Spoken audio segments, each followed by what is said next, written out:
형제가족 여러분 안녕하세요. 오늘은 7월 25일 월요일 검을 주러 왔노라 라는 제목으로 마태복음 10장 32절부터 42절까지를 묵상합니다. 32절 누구든지 사람 앞에서 나를 시인하면 나도 하늘에 계신 내 아버지 앞에서 그를 시인할 것이요 누구든지 사람 앞에서 나를 부인하면 나도 하늘에 계신 내 아버지 앞에서 그를 부인하리라. 결국 하나님에 대한 자신의 신앙 고백을 어떤 상황 속에서도 드러내야 함을 얘기하고 있습니다. 지금 마태복음 10장 전체가 제자로서 예수님이 부르시고 제자를 세상의 현장으로 보내신 다음에 세상 가운데 어떻게 살아갈 것인가를 말씀하십니다. 자, 그런 연장선에서 그러니까 크리스찬이 세상이라는 삶의 현장에서 자신의 신앙을 고백하고 그렇게 드러내는 삶을 살아야 한다는 것이죠.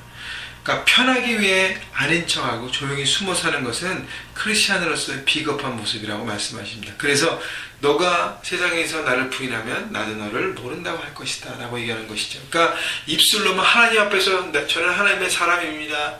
구원받은 하나님의 자녀입니다. 예수님이 내 삶의 주인이십니다. 십자가로 나를 용서하셨습니다. 고백하는 삶으로 머무는 것이 아니라 세상이라는 삶의 현장에서 그렇게 보여지는 삶을 살라고 주님 말씀하십니다. 그래서 일터에서 학교에서 있는 곳곳에서 크리스찬의 모습으로 당당하게 살아가는 것, 그것이 세상 속에서의 크리스찬의 모습이라고 하나님은 말씀하시는 것이죠. 주님이 말씀하시는 것입니다. 34절 내가 세상에 화평을 주러 온 줄로 생각하지 말라. 화평이 아니라 검을 주러 왔노라 라고 말씀하십니다. 그러니까 예수님께서 말씀하시는 세상에서 편하게 살 것을 생각하지 말라는 것이죠. 검을 주러 왔다는 것은 검은 뭐죠? 전쟁을 얘기합니다. 결국 영적 전쟁이 바로 세상에서 우리의 삶이라고 얘기하는 거죠. 그래서 크리스찬의 모습이 이렇게 유람선을 타고 즐기는 것이 아니라 뭐예요? 군함을 타고 전쟁하는 삶이라고 말씀하십니다. 그래서 여러분 세상인 하나님을 어게인스트하게 돼 있잖아요. 마귀의 어떤 계략과 그 모성을 통해서 물질과 명예와 사람을 짓밟고 하여튼 여러 가지 세상의 원리들을 지배하는 그 사회에서 여러분 크리스찬 모습으로 살아가는 것은 늘 충돌이 있기 마련이라는 것입니다. 그래서 영적 전쟁터로 여러분 날마다 가는 것을 여러분 기억하시고 여러분의 일터, 여러분 제가 방금 이게 묵상을 쿨리키트를 녹음하기 전에 기도하였는데 여러분 한 사람 한 사람의 지금 하나님 보내신 삶의 현장에 있는 그 자리가 바로 영적 전쟁터라는 것입니다. 그래서 매일매일 여러분 전쟁터로 갈 때 기도하고 무장하고 이게 말씀을 통해서 준비돼서 가면 여러분 승리하는 것입니다. 왜냐하면 훈련과 무장이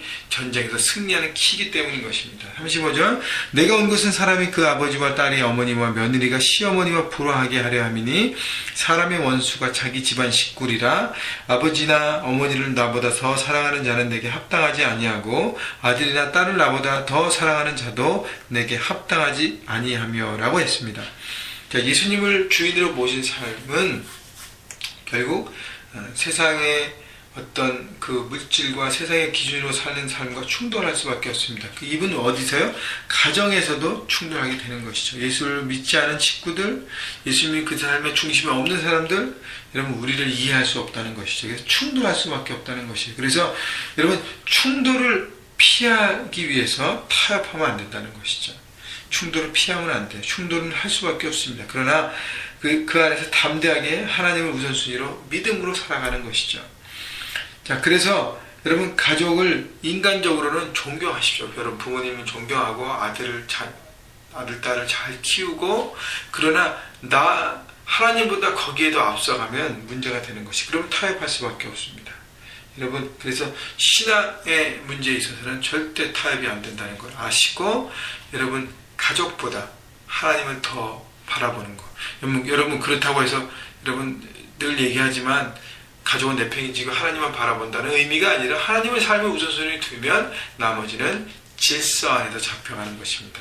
여러분 그 믿지 않는 가정에서 태어나서 여러분 많은 여러 가지 어려움을 겪는 분도 많이 계신데 여러분의 믿음으로 여러분이 하나님의 신앙 안에서 가정들이 변해가는 것을 보고 있지 않습니까? 시간이 많이 걸려서 어려웠지만 그 믿음의 어떤 결단과 그 믿음의 그 영역은 여러분 누구도 가질 수 없는 것입니다. 38절 또 자기 십자가를 지고 나를 따르지 않는다도 내게 합당하지 아니하리라. 자기 목숨을 얻는 자는 잃을 것이요 나를 위하여 자기 목숨을 잃는 자는 얻으리라. 나의 십자가라는 것은 세상에서 자신만이 넘어야 산이라는 것이죠. 가족이 될 수도 있고요. 믿지 않는 가족, 또 직장, 또 공부, 친구들, 뭐 이런 사람들이 있을 것이에요. 여러분 그래서 그 모든 것들을 바라보고 여러분 내게 주신 하나님의 사명이구나 하고 바라보고 여러분 가족 전도를 위해서 여러분 열심히 기도하시고 직장의 복음화를 위해서 또 학교의 캠퍼스의 복음화를 위해서 열심히 생각하고 바라보고 열심히 일하면서 그 십자가를 지는 삶을 사는 것이죠. 또 하나는 사명이에요. 하나님 내게 보내주신 그 삶의 현장 그것에서 하나님의 부르심의 그 사명의 부르심에 따라서 감당하는 것입니다. 그래서 그렇게 하기 위해서는 내 계획, 내 감정, 내 자존심, 내 야망을 내려놓는 것이죠. 자기 목숨을 얻는 자는 잃을 것이요. 자기 목숨 얻는 자는 뭐예요? 나를 위해서만, 나를 드러내기 위해서, 내가 잘 되기 위해서 나 중심으로 사는 삶은 결국 잃어버린 삶을 살게 된다는 것입니다.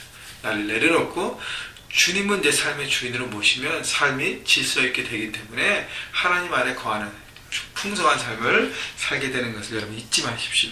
그것이 바로 세상에서 살아가는 그리스도인의 모습인 것입니다. 40절 너희를 영접하는 자는 나를 영접하는 것이요 나를 영접하는 자는 나를 보내신 이를 영접하는 것이라. 여러분 여기에 원리를 아시죠? 크리스찬을 영접하면 어떻게 섬기면 예수님이 주인이시기 때문에 예수님을 섬기는 자가 되고 예수님을 섬기는 자가 되면 예수님을 보내신 하나님을 섬기는 자가 된다는 것이죠.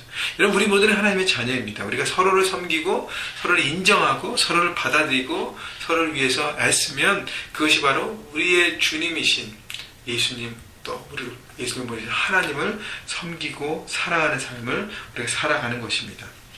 눈에 보이지는 않는 예수님을 어떻게 사랑할 것이 그렇기 때문에 눈에 보이는 하나님의 자녀들을 우리가 섬기는 것입니다.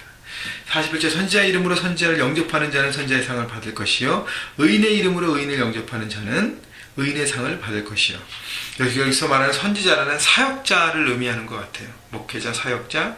물론 평신도도 다 사역자이지만 특별히 목회자를 얘기하는 것 같고 의인이라고 하는 것은 우리 모든 크리스찬들을 얘기합니다. 당시에 크리스찬이라고 말하면 어떻게 해요? 순교와 다름없었어요. 왜냐하면 예수 믿는 것 때문에 박해가 너무 심했기 때문에 그래서 순교자 예수님이 말씀하시는 것은 이 순교자로서의 자기의 목숨을 내놓고 주님을 따라가는 사람들을 섬기는 자는 그 상을 받는 것이고요. 42절 보세요. 또 누구든지 제자의 이름으로 이 작은 자 중 하나에게 맹수한 것이라도 주는 자는 내가 진실로 너에게 이르노니 그 사람이 결단코 상을 잃지 아니하리라 하시니라. 작은 자라는 것은 우리 모두를 포함하는 것이죠. 연약해 보이는 부족해 보이는 성도 한 사람 한 사람도 하나님의 사명을 받은 자이기 때문에 섬기고 사랑할 때 하나님의 놀라운 상이 있다는 것이죠. 여러분 목회자뿐 아니라 모든 하나님의 사람들 크리스찬들 우리 모두 제자로 부르셨어요. 그러니까 특정한 부류의 크리스찬이 아니라 모든 크리스찬들이 제자로 살아가는 삶을 살아야 되는데 그 모든 한 사람 한 사람을 내 중심으로 섬기게 되면 어떻게 해요? 하나님의 상이 있다는 것이죠.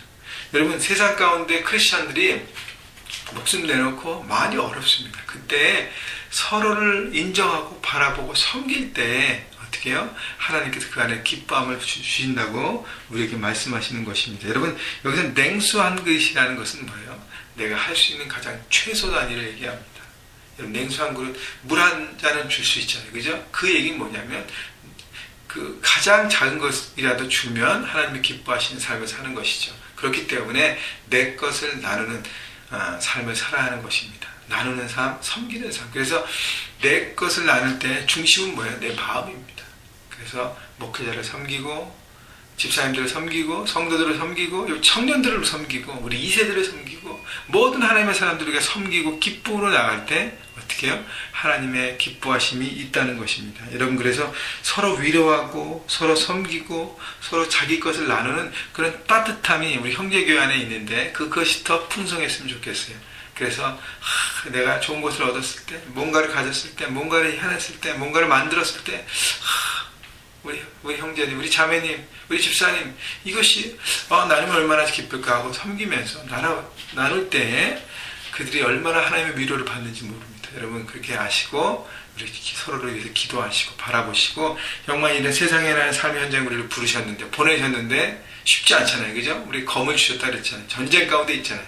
서로 우리 영적인 동지가 돼서 날마다 함께 싸워서 세워가는 멋진 하나님의 사람으로 서시기를 주님의 이름으로 축원합니다.